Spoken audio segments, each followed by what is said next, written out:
Hello students. तो आज हम लोग जो है एक्सेलरेशन के न्यूमेरिकल्स को डिस्कस करेंगे और उसके बाद डिस्टेंस टाइम या डिस्प्लेसमेंट टाइम का ग्राफ, उसमें अलग अलग केसेस, और इसके बाद वेलोसिटी टाइम ग्राफ को डिस्कस करेंगे। सबसे पहले हम लोगों ने प्रीवियस क्लास में एक्सेलरेशन की डिटेल्स के बारे में स्टडी किया था, उसके टाइप्स के बारे में स्टडी किया था। तो उसी के रिगार्डिंग दो छोटे से न्यूमेरिकल्स हैं, उन लोगों को हम लोग डिस्कस करेंगे पहले। तो क्वेश्चन नंबर 1, फॉर एग्ज़ाम्पल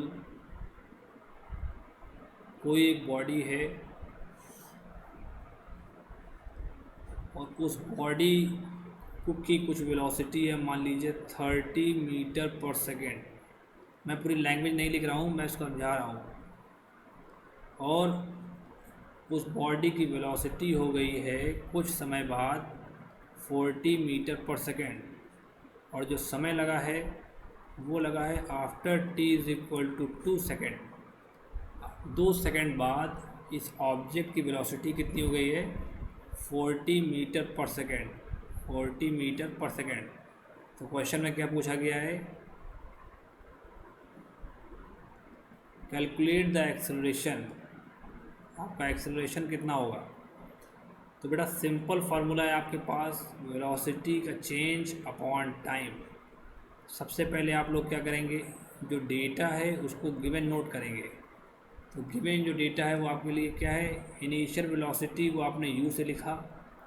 पहले ऑब्जेक्ट के पास वेलोसिटी 30 मीटर पर सेकेंड थी, इसके बाद आपके पास वेलोसिटी 40 मीटर पर सेकेंड हो गई। और ये जो वेलोसिटी है बच्चों, देख लीजिए इसकी एसआई यूनिट मीटर पर सेकेंड में गिवन है। तो आपको किसी भी तरीके से चेंज करने की, इसकी यूनिट को चेंज करने की कोई ज़रूरत नहीं है, सारी चीज़ें एसआई यूनिट में हैं। तो आप a इज़ इक्वल टू सारी वैल्यूज पुट कर दें, 40 माइनस 30 डिवाइडेड बाई 2। तो आपका आंसर कितना आ जाएगा बच्चों? 5। यूनिट क्या होती है एक्सेलरेशन की?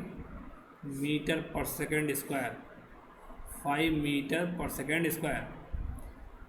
तो मैंने आपको पहले से बता रखा है कि अगर सब चीज़ें एसआई यूनिट में हैं तो आप फार्मूले में या ड्यूरिंग कैलकुलेशन बच्चों आप एसआई यूनिट्स नहीं रखेंगे, और फाइनली जो आंसर आएगा वो अपने आप एसआई यूनिट्स में आएगा।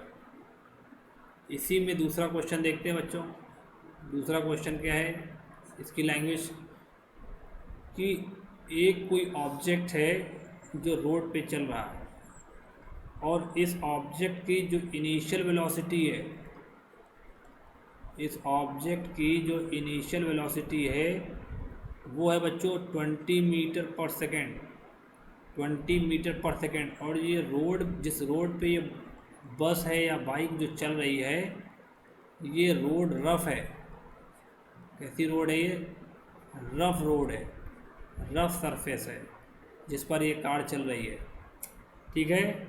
और velocity of the car decreases at the rate of, velocity of A car decreases at rate of, velocity का डिक्रीज़ होने का जो रेट होता है बच्चों, वही तो क्या होता है आपका acceleration.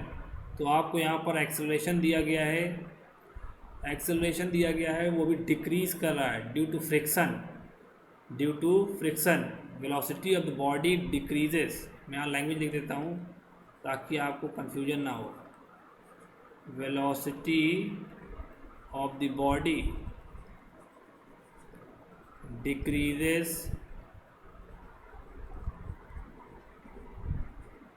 Eight the rate of, किस रेट से डिक्रीज़ कर रही है? 0.4 मीटर पर second square due to friction, friction के कारण। तो आप यहाँ देख लीजिए, इसकी यूनिट से मैच करा लीजिए। तो वेलोसिटी आपकी डिक्रीज़ हो रही है, और यहाँ पर एक क्वेश्चन है आपका, आफ्टर हाउ मच टाइम, कितने समय बाद, will the body stop, will the body stop. तो बच्चों यहाँ पर जो बॉडी है आपकी कुछ समय बाद क्या होगी? कुछ समय बाद क्या होगी, स्टॉप हो जाएगी। तो यहाँ जब बॉडी स्टॉप हो जाएगी बच्चों, तो ये केस आपका है फाइनल। तो आपका फाइनल वेलोसिटी कितना हो जाएगा बच्चों, फाइनल वेलोसिटी हो जाएगी 0 मीटर पर सेकेंड। कितनी हो जाएगी, 0 मीटर पर सेकेंड। अब मैंने आपको प्रीवियस क्लास में बता रखा है बच्चों कि अगर मैं ए आगे की तरफ बनाता, अगर मैं ए, इसका डायरेक्शन ऑफ मोशन कहाँ है, इसका DOM डायरेक्शन ऑफ मोशन बच्चों आगे की तरफ है। अगर मैं ए आगे की तरफ बनाता तो यहाँ पर इसकी वेलोसिटी आप जानते हैं 20 से प्लस आती फाइनल वेलोसिटी। बट क्वेश्चन में क्या दिया गया बच्चों, क्वेश्चन में दिया गया है कि यहाँ पर जो है, जो आपका ऑब्जेक्ट है वो रुक रहा है कुछ समय बाद। इसका मतलब क्या हो गया बच्चों, इसका मतलब हो गया इसमें जो एक्सेलरेशन लग रहा है वो पीछे की तरफ लग रहा है। इसमें जो एक्सेलरेशन लग रहा है बच्चों कौन सा लग रहा है, पीछे की तरफ लग रहा है। ठीक है, तो यहाँ पर ये जो एक्सेलरेशन मैंने बताया था आपको कौन सा लग रहा है, निगेटिव एक्सेलरेशन लग रहा है। इस ऑब्जेक्ट में कौन सा एक्सेलरेशन लग रहा है, निगेटिव एक्सेलरेशन लग रहा है। तो अगर यहाँ पर सारा डेटा लिखा जाए तो यहाँ पर इनिशियल वेलोसिटी आपकी कितनी है बच्चों, 20 मीटर पर सेकेंड। फाइनल वेलोसिटी आपने 0 बोल दी है। एक्सेलरेशन आप बोल रहे हैं माइनस में, वो भी कितनी वैल्यू है, 0.4 मीटर पर सेकेंड स्क्वायर। यहाँ पर माइनस कहीं भी नहीं है, बट आपको सोचना है कि ऑब्जेक्ट की वेलोसिटी क्या हो रही है, कम हो रही है कुछ समय बाद। तो जब कम हो रही है तो इसका मतलब है वहाँ एक्सेलरेशन नहीं, वहाँ रिटार्डेशन लग रहा होगा। और यहाँ पर एक टर्म बचा हुआ है जिसका नाम है टाइम। तो आपके पास फॉर्मूला है बच्चों, A = V - U/T। ए आप रख दें 0 पॉइंट माइनस में 0.4, सब कुछ ऐसा यूनिट में है, कोई इशू नहीं है, आप डायरेक्ट वैल्यूज पुट कर दें। V है आपका 0 और माइनस U आपका है 20 और टाइम आपको पूछना है। तो टाइम = कितना हो जाएगा, -20 डिवाइडेड बाई -0.4। यहाँ से पॉइंट ऊपर चला जाएगा और यहाँ पर जो टाइम आएगा आपका 50। आपका जो टाइम आएगा कि 50 सेकेंड बाद, आफ्टर 50 सेकेंड ये जो ऑब्जेक्ट है जिसको आप मूव करा रहे हैं, ये जो ऑब्जेक्ट है जिसको आप मूव करा रहे हैं after 50 second, because of friction की वजह से क्या होगा, ये रुक जाएगा। यही क्वेश्चन था, बिकॉज ऑफ फ्रिक्शन ये क्या हो जाएगा, रुक जाएगा।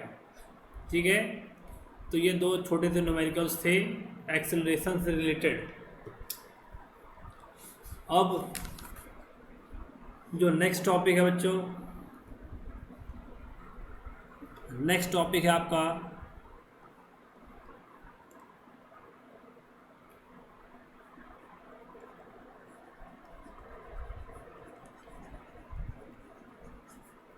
Graphical representation of motion. Motion को ग्राफ में किस तरीके से हम लोग रिप्रेजेंट करते हैं, ग्राफिकल रिप्रेजेंटेशन ऑफ मोशन।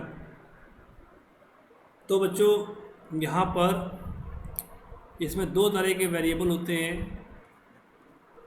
एक वेरिएबल होता है बच्चों इंडिपेंडेंट वेरिएबल,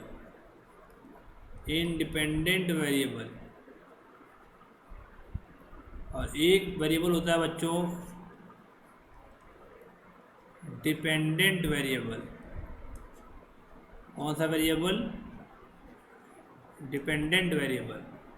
जैसे फॉर एग्जांपल आपने कोई इक्वेशन पढ़ी जो y = as a function of x है, जैसे y = x² + 2। ठीक है, तो आप देख रहे होंगे ये क्या है, y as a function of x, y as a function of x।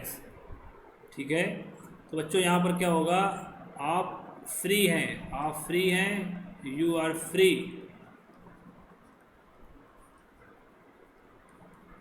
To put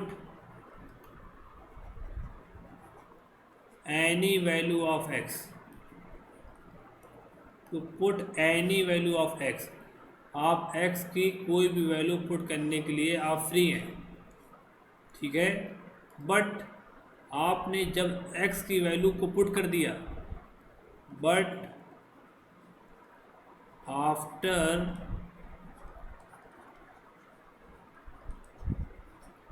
putting the value of x, y जो आएगा, जो y आएगा, y has only one particular value with respect to that value of x जो आपने put करी है, ठीक है बच्चों। तो यहाँ पर इसका मतलब क्या हुआ, जैसे फॉर एग्जांपल अगर मैं x is equal to 1 put कर दूँ तो इसके रिगार्डिंग जो y आएगा वो क्या आएगा, 1 का स्क्वायर प्लस 2, कितना आ जाएगा 3। मैं x की वैल्यू 2 पुट कर दूँ तो कितना आ जाएगा, y इज इक्वल टू 2 का स्क्वायर प्लस 2, तो 2 टू द 4 प्लस 6, ठीक है। तो यहाँ पर बच्चों मैं ये सब क्यों बता रहा हूँ आपको, मैथ्स क्यों बता रहा हूँ, मैथ्स में क्यों चला गया, तो आप यहाँ देखिए जो आप जिसमें फ्री हैं, आप जिसके लिए फ्री हैं कोई भी वैल्यू पुट कर सकते हैं, तो आपका जो x होता है जिसमें आप कोई भी वैल्यू पुट कर सकते हैं, तो यहाँ पर this is independent variable, this is independent variable, ठीक है। आप कोई वैल्यू पुट कर सकते हैं, but for a particular value of x, एक x की वैल्यू के लिए मेरे पास एक ही y की वैल्यू आएगी, तो दिस y, ये जो y होता है बच्चों, this y is dependent variable, y is dependent variable, ठीक है। This y is dependent variable, ठीक है। तो इस ग्राफ में हम लोग क्या करते हैं, इस ग्राफिकल रिप्रेजेंटेशन में हम लोग क्या करते हैं, ग्राफिकल रिप्रेजेंटेशन, ये किसके बीच का रिलेशन होता है, ग्राफिकल रिप्रेजेंटेशन किसके बीच में होता है, always between dependent and independent variable. आप इंडिपेंडेंट कौन सा वेरिएबल पुट करेंगे उसके रिगार्डिंग में डिपेंडेंट वेरिएबल की क्या वैल्यू आएगी, ठीक है। ग्राफिकल रिप्रेजेंटेशन किसके बीच में होता है, डिपेंडेंट और इंडिपेंडेंट वेरिएबल के बीच में, ठीक है। जैसे यहाँ पर मैं बनाऊँ तो इस तरीके से आप बना सकते हैं, जैसे मान लीजिए ये बनाया,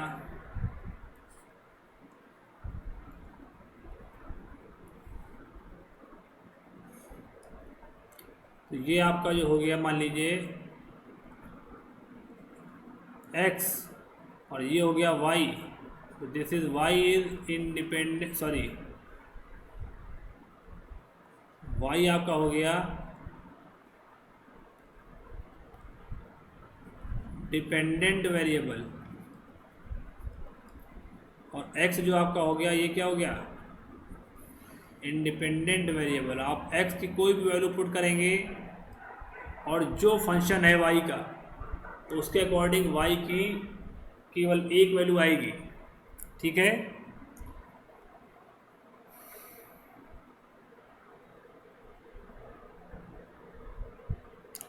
तो अगर मैं अपने 9th क्लास की बात करूं तो 9th क्लास में क्या हो रहा है बच्चों, 9th क्लास में हमारे दो इम्पॉर्टेंट ग्राफ्स हैं, 9th क्लास में हमारे दो इम्पॉर्टेंट ग्राफ्स हैं। एक ग्राफ जो हम लोग बनाते हैं वो डिस्प्लेसमेंट और टाइम का बनाते हैं, डिस्प्लेसमेंट टाइम ग्राफ, और जो दूसरा ग्राफ हम लोग बनाएंगे वो बनाएंगे बच्चों velocity time graph.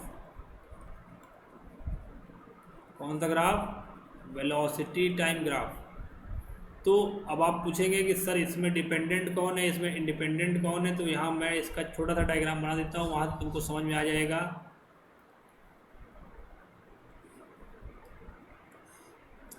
This is time, this is displacement, S के ऊपर वेक्टर, दिस इज वेलोसिटी,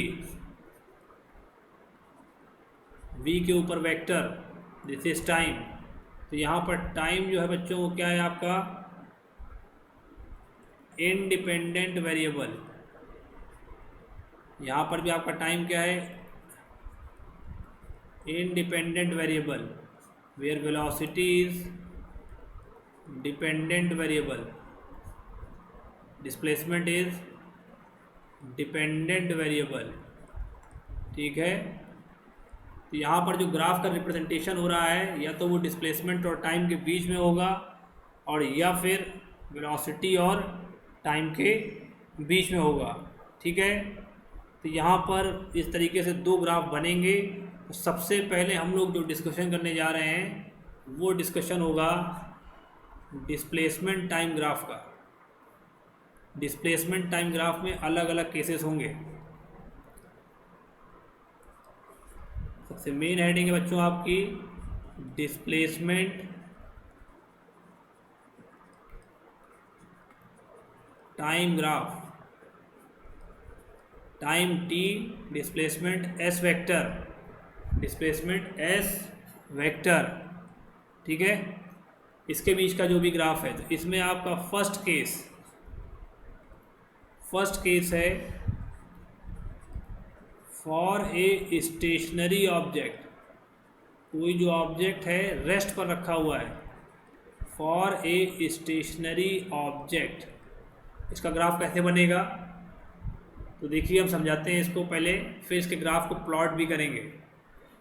तो मान लीजिए कि जो कोई ऑब्जेक्ट है, मान लीजिए आप यहाँ पर कहीं खड़े हुए हैं और ये ऑब्जेक्ट यहाँ पर आपके सामने रखा हुआ है और इसकी आपसे डिस्टेंस है 4 मीटर। ये आपने अपने आप को क्या माना, अपने आप को रेफरेंस माना, ऑरिजिन माना 0,0, और ये ऑब्जेक्ट जो है ये आपसे 4 मीटर की दूरी पर है। तो जब आपने ऑब्जर्वेशन स्टार्ट किया at t is equal to 0, तो ये ऑब्जेक्ट की डिस्टेंस कितनी थी, अगर स्ट्रेट लाइन में है तो ये डिस्प्लेसमेंट भी आप मान सकते हैं। डिस्प्लेसमेंट आपको यहाँ पर s वेक्टर भी मिल सकता है और कहीं कहीं आपको क्या मिलेगा, x का वेक्टर भी मिल सकता है।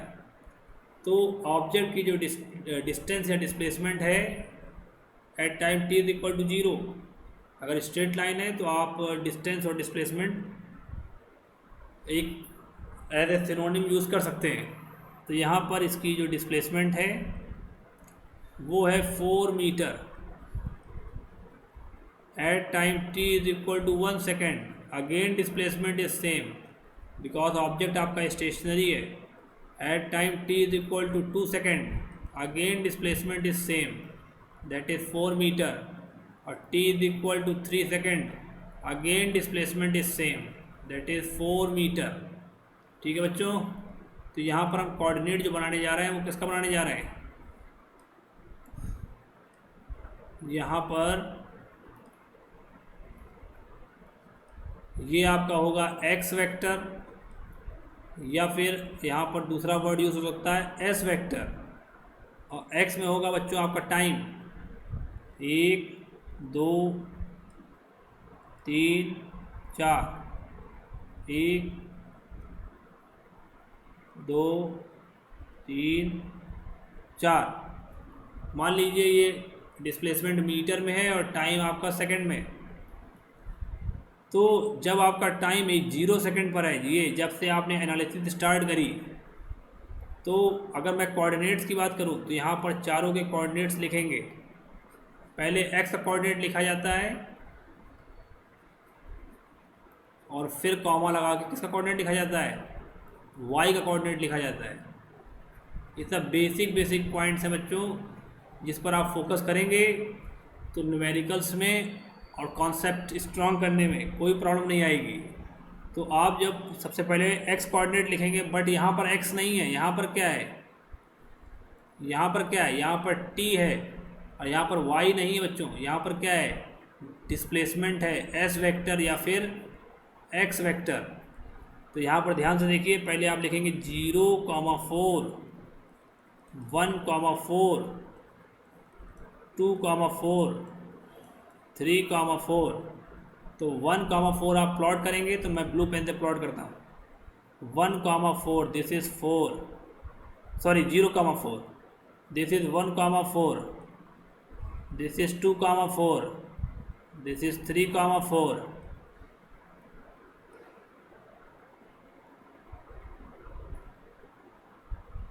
This is 3,4। तो आप देख रहे होंगे ये सारे पॉइंट्स हैं। इसका नाम मैं देता हूँ ए, बी, सी और डी। तो ये है ए, ये है बी, ये है सी, ये है डी। तो आप अगर इसको ज्वाइन करेंगे तो स्ट्रेट लाइन से ही ज्वाइन होगा।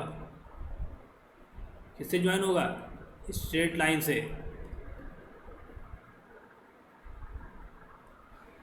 ठीक है बच्चों, तो यहाँ पर आप देख रहे होंगे कि जो ऑब्जेक्ट स्टेशनरी होता है या जो ऑब्जेक्ट रेस्ट पर होता है तो उसका जो ग्राफ बनता है, कौन सा ग्राफ? डिस्प्लेसमेंट टाइम का जो ग्राफ बनता है वो पैरेलल टू टाइम एक्सेस होता है। क्या होता है? Parallel to time axis, parallel to time axis होता है। ठीक है, आप इसको आगे फर्दर और भी बढ़ा सकते हैं। आप t is equal to 4 second, 5 second और 6 सेकेंड, 10 सेकेंड ले सकते हैं। बट ऑब्जेक्ट की लोकेशन क्या होगी? वो तो 4 मीटर ही होगी, बिकॉज ऑब्जेक्ट क्या है? स्टेशनरी। ऑब्जेक्ट क्या है आपका? स्टेशनरी। तो आपका ये फर्स्ट ग्राफ हो गया।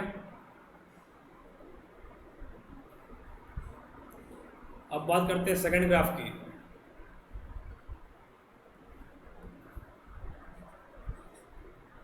आपके सेकंड ग्राफ है for an object in uniform motion. जो ऑब्जेक्ट बच्चा कैसा कर रहा है? यूनिफॉर्म मोशन कर रहा है। तो इसको मैं बता रखा हूँ पहले भी, यूनिफॉर्म मोशन क्या होता है? Equal distances in equal interval of time. Equal distances in equal interval of time. आपकी डिस्टेंस या डिस्प्लेसमेंट इक्वल होगा और टाइम इंटरवल भी क्या होगा? इक्वल होगा। ठीक है, जैसे कि कोई ऑब्जेक्ट है, अभी जब आपने t इज इक्वल टू 0 पर देखा तो उसकी लोकेशन जो थी x वेक्टर, वो मान लेते हैं जहाँ पर खड़े हुए हैं वहीं पर है, मान लेते हैं वहीं पर है। ये जहाँ पर ऑब्जर्वर है यहीं पर ऑब्जेक्ट है, या आपको ये ऑब्जेक्ट मान लेते हैं। फिर आप इधर आगे जा रहे हैं तो जब t इज इक्वल टू 0 है तो आप यहीं पर हैं, तो x वेक्टर भी कितना हो गया? 0। कितना हो गया? 0। और जब आपका टाइम हो गया 1 सेकेंड,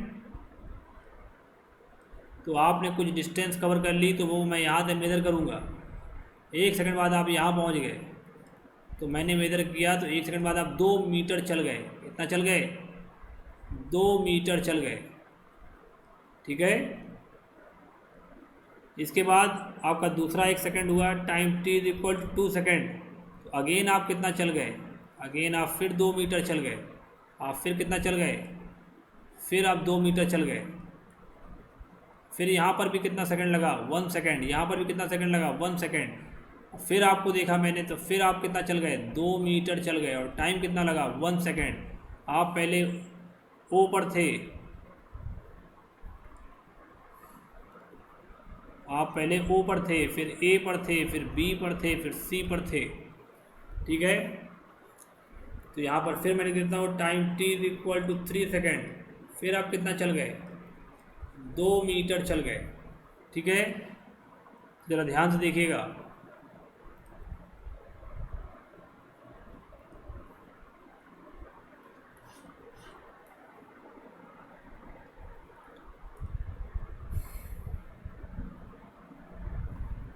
यहाँ पर अगर मैं ग्राफ बनाऊँ इसका,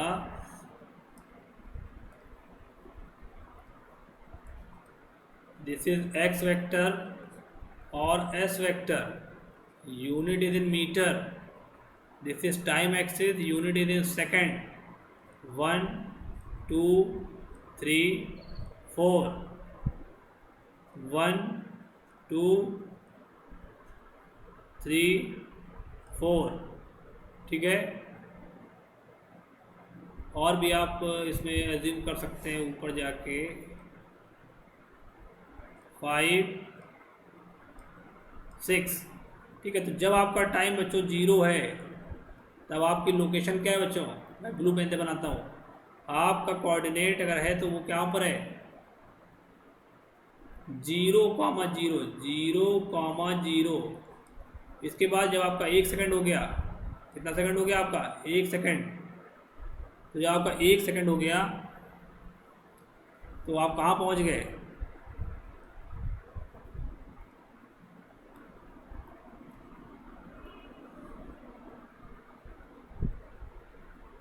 जब आपका बच्चों 1 सेकंड हो गया तो आप कहाँ पहुँच गए,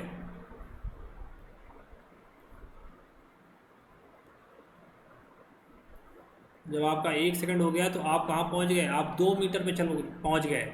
तो आपका 1 सेकंड पर ये आपका 1 है, मान लीजिए ये 2 है, ये 3 है, ये 4 सेकंड है। इसके बाद ये 1 है, ये 2 है, ये 3 है, ये 4 है, ये 5 है और ये 6 है, दिस इज 6। तो जब आपका 1 सेकंड हुआ तो आप कहाँ पहुँच गए, आप पहुँच गए यहाँ पर। जब आपका 2 सेकंड हुआ तो आप कहाँ पहुँच गए, 2 मीटर। और तो आप इनिशियली कितना, यहाँ से कितना चल गए, यहाँ से आपका कितना हो गया, 4 मीटर। कितना हो गया, 4 मीटर। तो आप कितना चल गए, 4 मीटर। तो 2 सेकंड पर आपका जो कोऑर्डिनेट है वो कितना है, 2। यहाँ पर पहले 1 सेकंड पर इस पर कितना है, इस पर है आपका 1,2। यहाँ पर कितना है 2,4। तो 2,4 आपका कहाँ है, टू दिस इज 4। और एक इसका थर्ड वाले का कोऑर्डिनेट आपको बच्चों कितना आएगा, 3,6। 3,6। 3 आपका ये है और 6 आपका ये है, 6 आपका ये है। तो आप इसको स्ट्रेट लाइन से जोड़ सकते हैं, देख लीजिए यहाँ पर।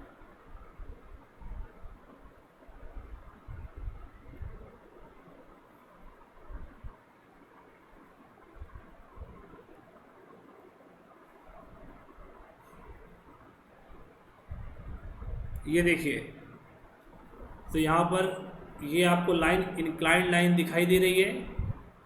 ये कब की बात है, जब आपका ऑब्जेक्ट कौन सा मोशन कर रहा है, जब आपका ऑब्जेक्ट यूनिफॉर्म मोशन कर रहा है। जब आपका ऑब्जेक्ट यूनिफॉर्म मोशन कर रहा है तो ग्राफ कैसा बनता है बच्चों, यहाँ पर ग्राफ इंक्लाइंड बनता है, inclined to time axis, inclined to time axis. ये आपका ग्राफ कैसा है, this graph is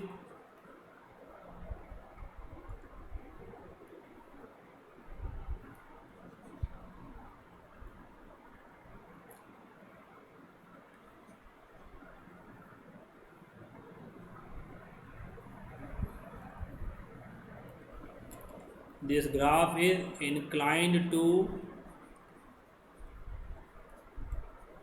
time axis. ठीक है, यूनिफॉर्म मोशन में। ऊपर वाले केस में क्या था उसका भी मैं लिख देता हूँ। ऊपर वाला क्या था, दिस ग्राफ इज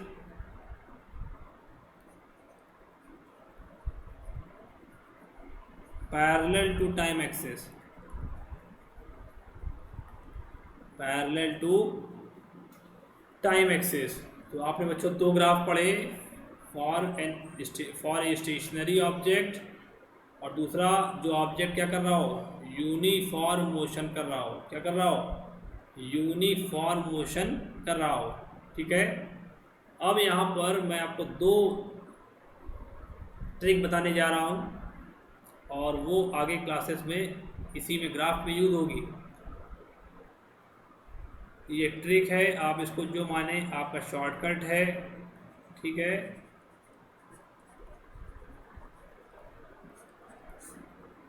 यहाँ पर एक कॉन्सेप्ट होता है बच्चों, स्लोप का कॉन्सेप्ट, और एक कॉन्सेप्ट होता है बच्चों एरिया का concept, area concept. First one is slope concept और second one is area concept. तो जरा मैं स्लोप को बताता हूँ पहले।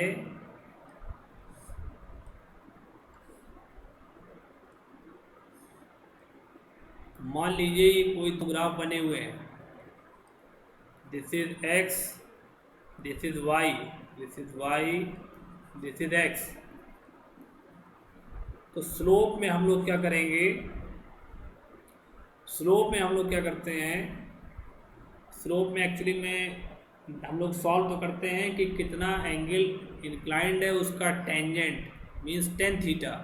बट आपके नाइन्थ में अभी ट्रिग्नोमेट्री नहीं है तो मैं इसको दूसरे ट्रिक से बताता हूँ। स्लोप को मैं m से लिखूँगा और इसका फार्मूला मैं y बाई एक्स करूँगा, y से x को डिवाइड करूँगा, ठीक है। और y की जो यूनिट होगी और x की जो यूनिट होगी मैं यहाँ पर लिखूँगा, यहाँ पर मैं उसकी यूनिट लिखूँगा y की और x की, ठीक है। और जब ये यूनिट लिख जाएगी, और जब ये यूनिट लिख जाएगी डायरेक्ट, अभी मैं बताऊँगा, अभी तो आपके थोड़ा सा हो सकता हो क्लियर ना हो रहा हो, बट एग्जांपल देखने से आप समझ जाएंगे। तो ये यूनिट जो बनेगी तो with the help of your memory या आपकी प्रीवियस नॉलेज से आप जान जाएंगे,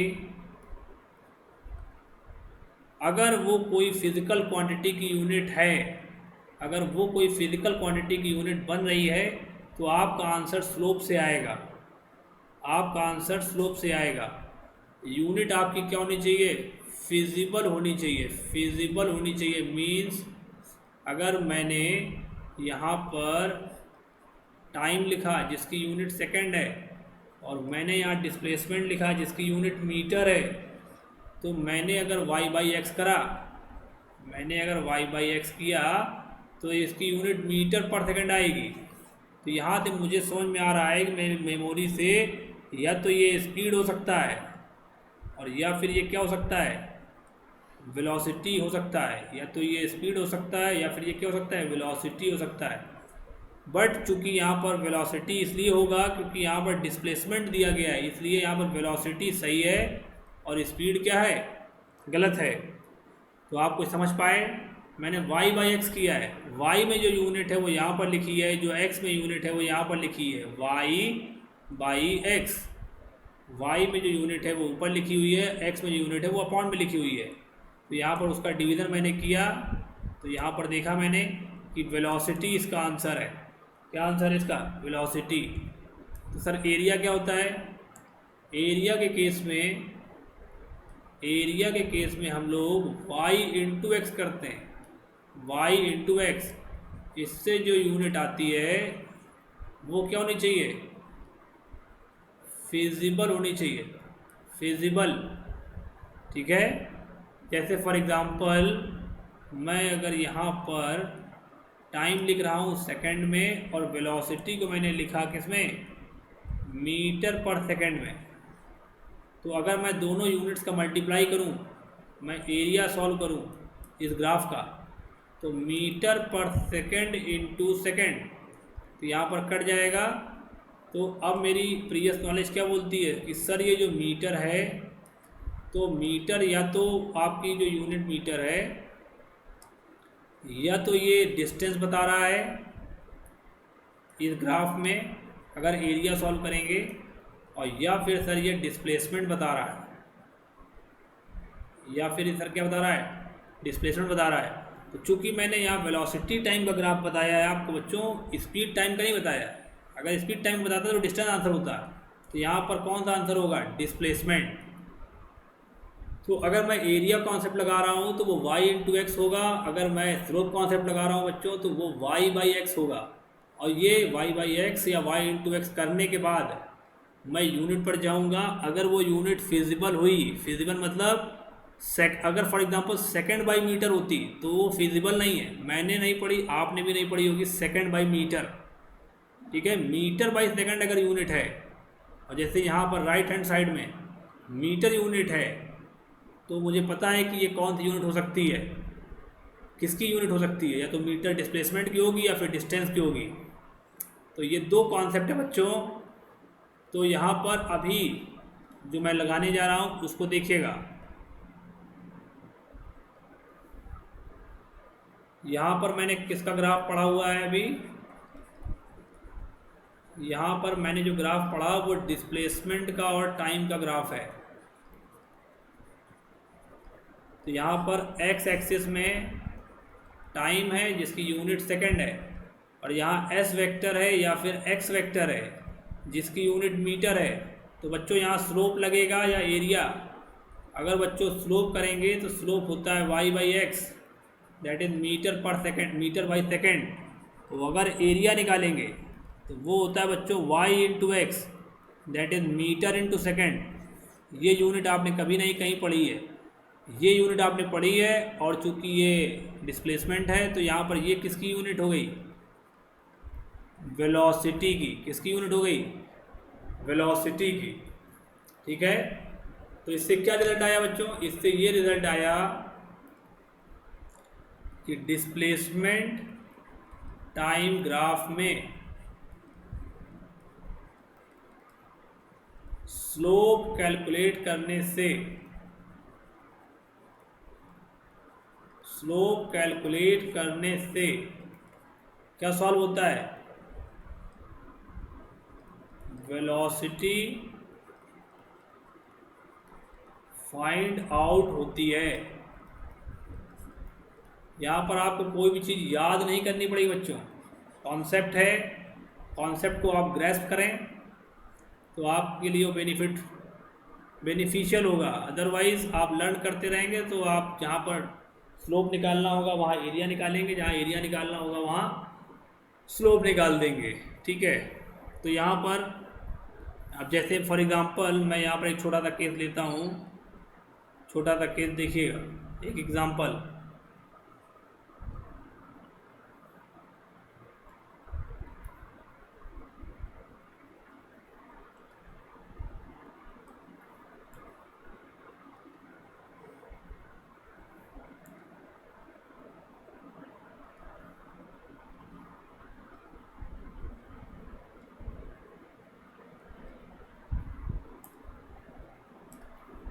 मान लेते हैं बच्चों ये है आपका डिस्प्लेसमेंट और ये है बच्चों आपका टाइम।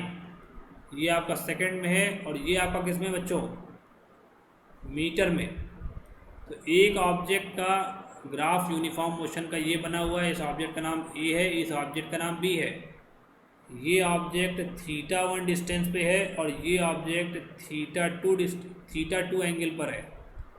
तो यहाँ पूछा जा रहा है कि दोनों ही ऑब्जेक्ट मूव कर रहे हैं, तो वेलोसिटी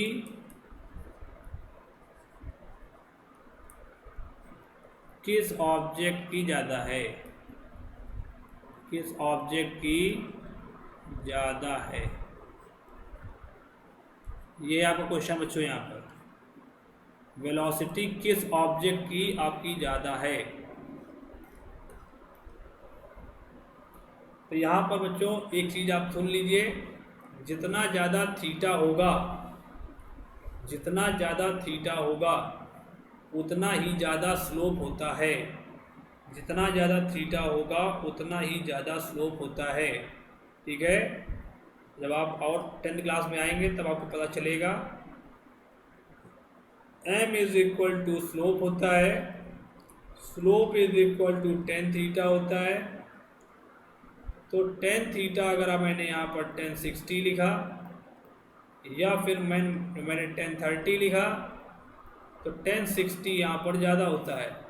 ये आपका बच्चों √3 होता है और ये 1/√3 होता है। ठीक है, 1/√3। तो √3 आपका 1/√3 से क्या होता है? ज़्यादा होता है। तो यहाँ पर आपको दिखाई दे रहा होगा, मैं पेन चेंज कर देता हूँ। Slope of B is greater than slope of A। B की स्लोप A से क्या होगी? ज़्यादा होगी।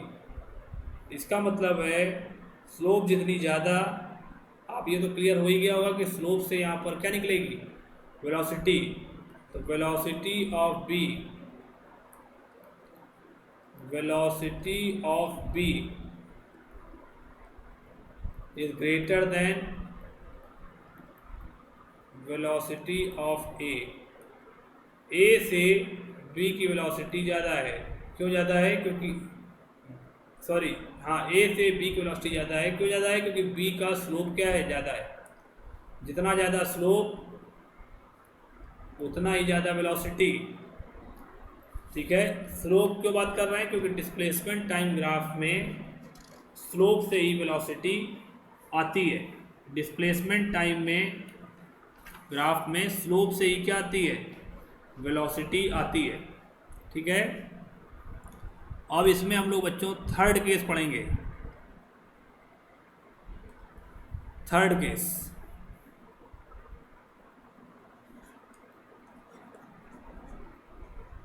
फॉर एन ऑब्जेक्ट,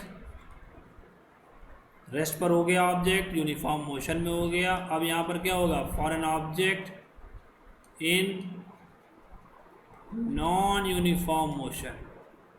यहाँ पर ऑब्जेक्ट का मोशन कैसा है? नॉन यूनिफॉर्म मोशन है। इसका first case, when the speed of the body increases with time, when the speed non uniform motion है। ठीक है, तो यहाँ पर when the speed, या फिर आप वेलोसिटी ही लिखें, when the velocity of the object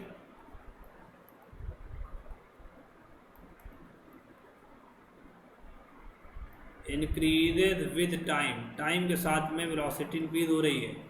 अगर ऑब्जेक्ट स्ट्रेट चल रहा है, अगर ऑब्जेक्ट क्या चल रहा है? स्ट्रेट चल रहा है, तो वेलोसिटी की जगह पर हम लोग स्पीड टर्म का यूज़ कर सकते हैं, कर सकते हैं। तो यहाँ पर बच्चों इसका ग्राफ अभी तो आपके स्टैंडर्ड में नहीं है, बट मैं बता देता हूँ, ये क्वाड्रेटिक इक्वेशन बनेगी। अभी जब आप इक्वेशन ऑफ मोशंस पढ़ेंगे तो उसमें यहाँ पर जो इक्वेशन बनेगी, x is equal to U T plus half A T square. तो यहाँ x as a function of time है बच्चों। यहाँ पर t की पावर क्या है? मैक्सिमम 2, तो 2 है। तो यहाँ पर ये जो फार्मूला बनेगा, ये जो इक्वेशन बनेगी, ये क्वाड्रेटिक इक्वेशन बनेगी। और इसका जो ग्राफ बनेगा बच्चों, ये जो ग्राफ बनेगा बच्चों, ये पैराबोलिक इन नेचर होगा। देखिए, पैराबोला एक डिज़ाइन है, मैं अभी आपको ज़्यादा डिटेल में नहीं बता सकता बिकॉज हम लोग की एक लिमिट है क्लास 9th की। तो यहाँ पर अगर मैं ग्राफ बना रहा हूँ तो देखिए ध्यान से,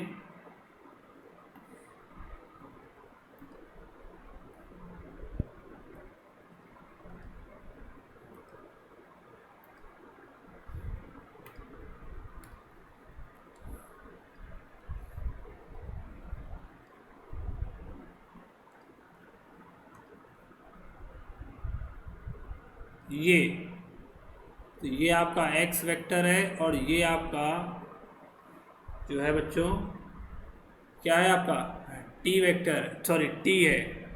यहाँ पर ये सेकंड में है और ये यहाँ पर मीटर में है। यहाँ पर आप किसी भी पॉइंट पर, अगर किसी भी पॉइंट पर आप क्या चाहते हैं, किसी भी पॉइंट पर अगर आप क्या चाहते हैं? इस वेलोसिटी चाहते हैं बच्चों, तो आप क्या करेंगे? इस पॉइंट पर क्या करेंगे? मैं बता देता हूँ, एक रेड पेन से एक पॉइंट से एक टेंजेंट ड्रॉ करेंगे, एक टेंजेंट ड्रॉ करेंगे इस पॉइंट से। ये टेंजेंट हॉरिजॉन्टल से जितना एंगल बनाएगा, ये टेंजेंट इस हॉरिजॉन्टल से जितना भी एंगल बनाएगा, तो इसका tan थीटा जब आप निकालेंगे, जिसको मैं क्या बोल रहा था अभी? स्लोप। अगर आप इसका स्लोप निकालेंगे, स्लोप एट p आपको क्या देगा? उस पॉइंट की क्या देगा बच्चों? वेलोसिटी देगा। क्या देगा? उस पॉइंट की वेलोसिटी देगा। पैराबोलिक ग्राफ बनता है बच्चों। यहाँ पर आप ग्राफ देख लीजिए, x as a function of t, t की पावर 2। तो यहाँ पर ग्राफ आपकी इक्वेशन कैसी होगी? क्वाड्रेटिक। और आपका ग्राफ कैसा बनेगा बच्चों? पैराबोलिक। यहाँ पर वर्ट पैराबोलिक है और यहाँ पर ये अपवर्ड जा रहा है। ठीक है, जो दूसरा केस है बच्चों, दूसरा case,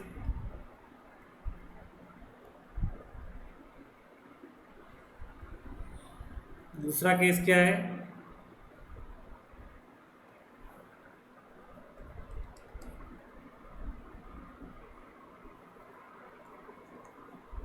when velocity of the object या velocity of the body decreases with time, decreases with time, time के साथ में क्या हो रहा है, डिक्रीज कर रहा है। तो अगर आप इसका ग्राफ बनाएंगे बच्चों तो कैसा बनेगा, देखिए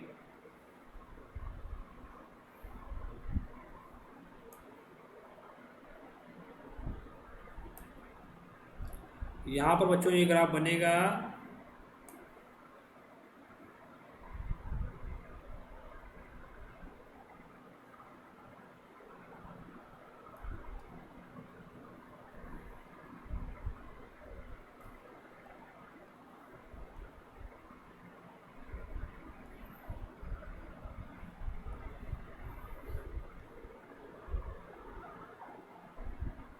इस तरीके से।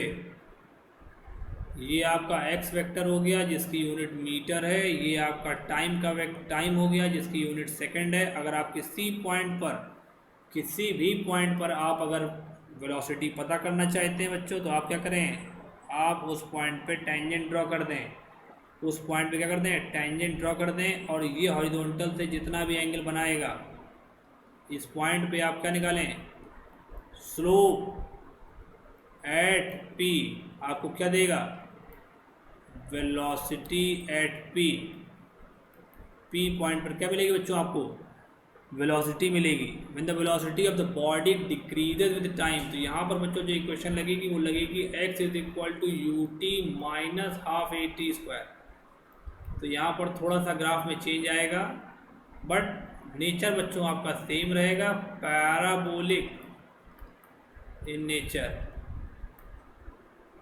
नेचर इसका पैराबोलिक ही होगा, ठीक है, नेचर में कोई चेंज नहीं आएगा।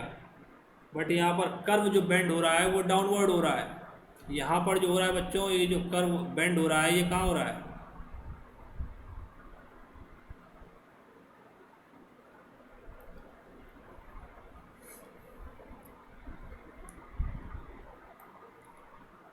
यहाँ पर बच्चों जो कर्व बेंड हो रहा है वो कहाँ हो रहा है, अपवर्ड हो रहा है। और यहाँ पर जो बच्चों कर्व बेंड हो रहा है वो कहाँ हो रहा है, डाउनवर्ड हो रहा है, ठीक है। तो यहाँ पे जो है हम लोगों ने आज क्या पढ़ रखा है, डिस्प्लेसमेंट टाइम ग्राफ, ठीक है बच्चों। फर्दर क्लास में हम लोग वेलोसिटी टाइम ग्राफ के बारे में पढ़ेंगे, ठीक है बच्चों। कोई डाउट हो प्लीज़ कमेंट सेक्शन में आप बता दीजिएगा। Thank you class.